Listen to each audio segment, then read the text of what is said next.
championship season? I actually did. This was a really, really good break. I made it a point to really just focus on the family. Spend a lot of time with my boys, spend a lot of time with the wife. Just had an opportunity to kind of disengage and get ready for the next run. How do you feel about your running back room as things get started? I'm excited. I'm excited with the opportunities for the young guys. I'm excited to see where Travis is.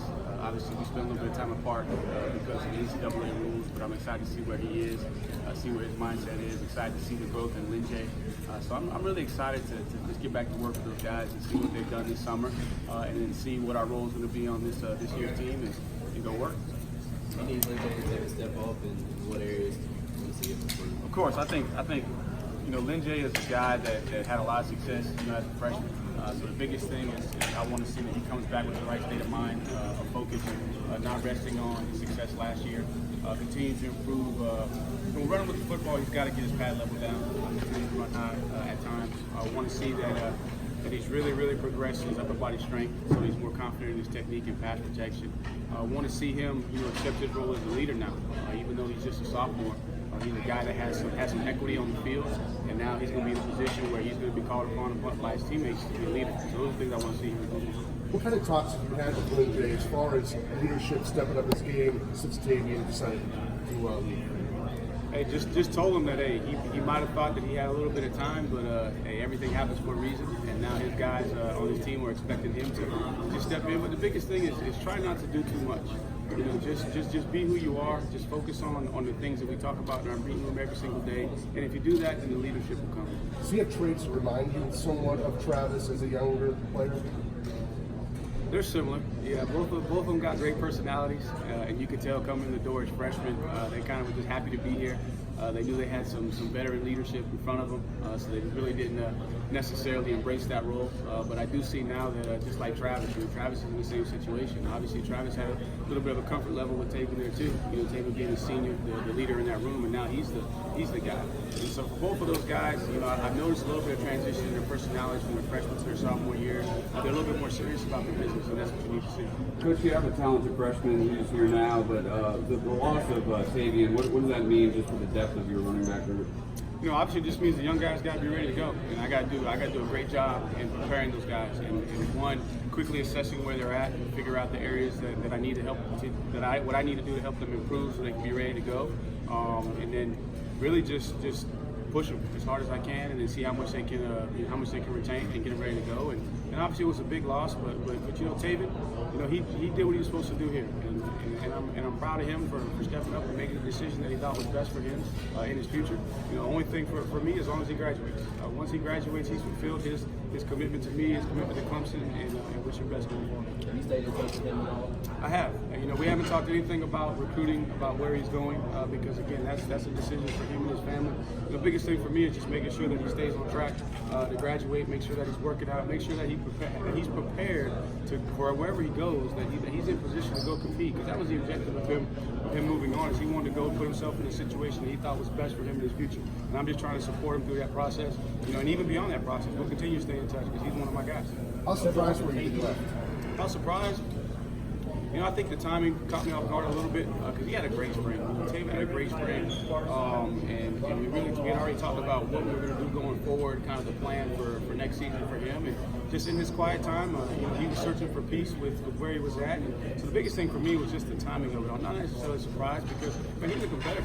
He wants to be the guy. He wants to get as much opportunity as he can, and he just felt like he needed to go somewhere else to do that. Tony, tight end position, you lost Brayton Galloway, you picked up Jalen Lay. What are you looking at as far as depth at the tight end position this year? I'm anxious to get back on the field and see where Jalen is. Jalen really made some strides toward the back end of spring. Kind of came in wide-eyed as a guy coming in straight out of high school, first spring practice, and everything we asked those guys to do with the tight end position looked like he was a little bit overwhelmed early on. But you started to see him calm down. You started to see him understand what we wanted from him in that position. So I'm excited to see that. And Davis Allen is a guy that just showed up. and just I'm really impressed with his knowledge of the game. And you can tell that he comes from a great high school program where he's well prepared. I'm just anxious to see how it looks once we get our hands on him. And then J.C. Chalk, J.C. Chalk's a guy that's been in the program for a while, and he understands that now it's his time. His teammates are calling on him, and we kind of always in this position each year. We lose a guy, and then somebody has to step up. We don't know who it's going to be, but I'm confident that J.C. Chalk's going to embrace his opportunity and provide what we need in that position. Coach, starting Sean Pollard at center in August and moving Cervenka over to right guard, what does that say about how quickly Pollard has kind of learned the center position, and how does that enable you to utilize Cervenka's best talents at guard? I think it just gives us, a lot of options and a lot of depth.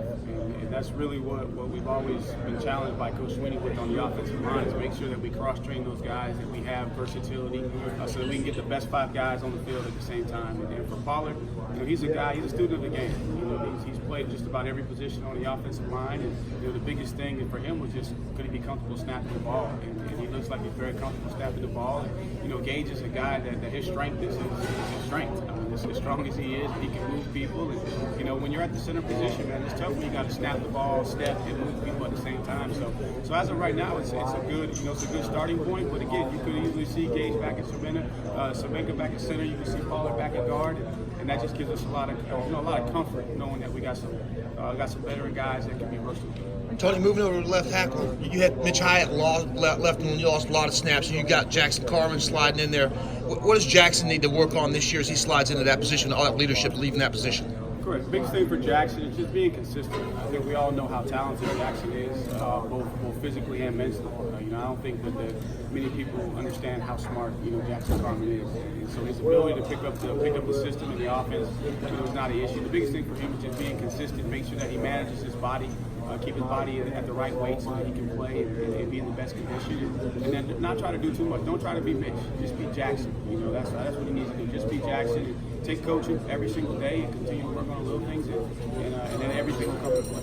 This summer when strict dietary guidelines, No, it wasn't too strict, and that's something that's always fascinating to me is to watch these guys' body develop and grow, and then try to coach them through becoming comfortable with the new body composition. And we had a discussion, and we're still trying to figure out what the right weight range is for him. And he's gotten up, probably 212, 213 pounds.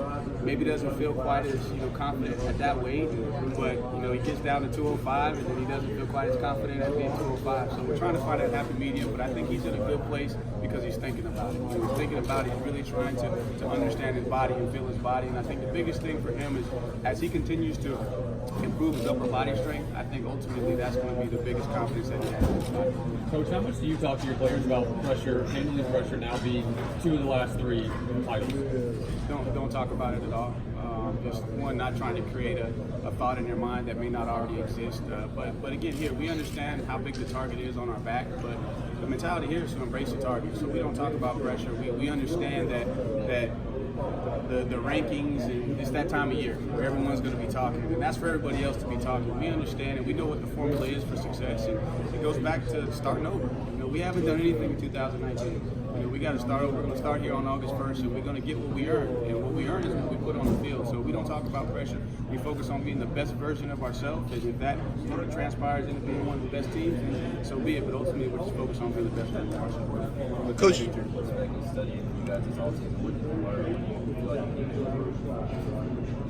big picture looking at us, there were some situations, overall we probably could have managed better. We had some guys and some young guys in some positions. So the situational football we always got to improve.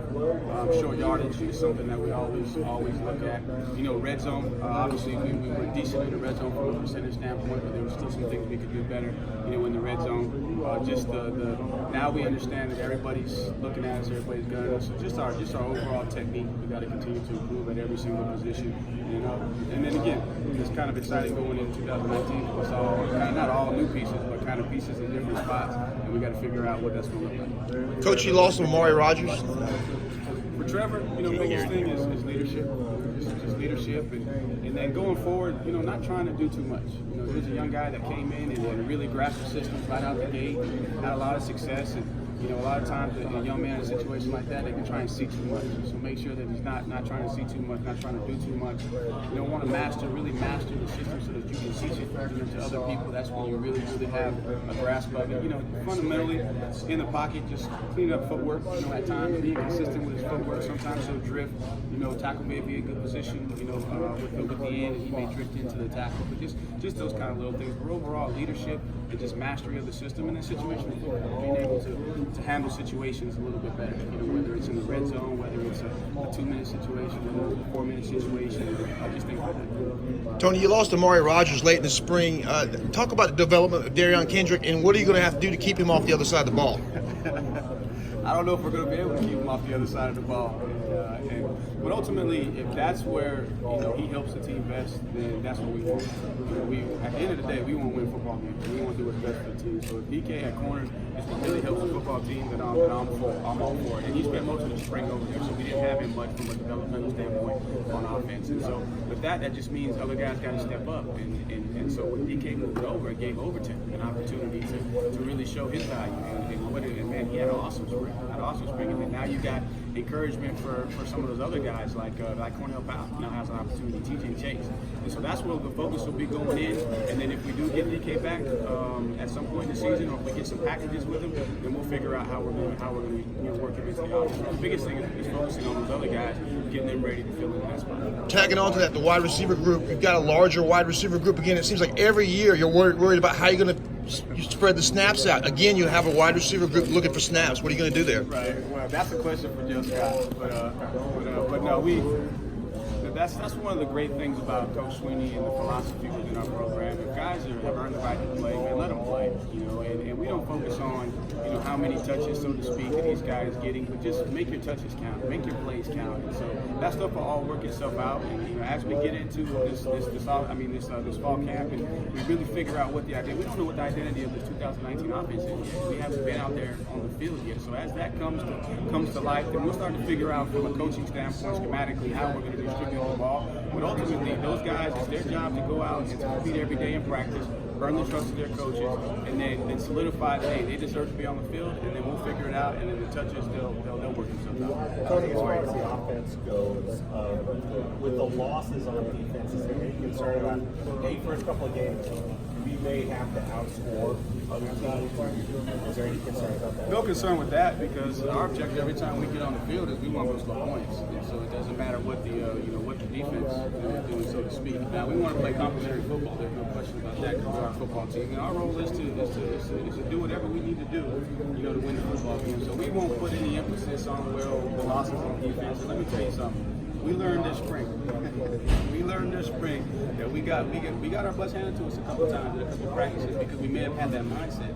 So it was a great opportunity to teach our football team that every single day, every single play, you're focusing on being the best version of yourself, and everything will take care of itself. We won't have that conversation. We'll focus more on our job is to score points.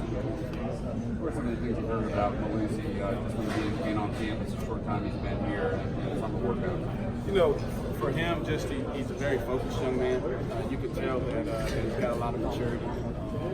Comes from a great program, so he's got a very, very strong foundation from a strength standpoint. Just talking to some of the older guys, saying he's moving around well, he's grasping what they're trying to teach him. But I won't be able to fully assess that until I get out there, I get my eyes on, get my hands on him. But everything I've heard is really positive on him and my team. How's Amari? As far as I know, everything is going great. You see him walking around here. I know he's out there running. He's anxious to. Amari's the kind of guy, man. He's a pro. He conditions his body. He prepares like a pro. He's going to try and get back as fast as he can. So all indications is that everything is on track. He looks great. And walking around, he's got a big smile on his face. So he's just working every day. 4 hours. Get themselves.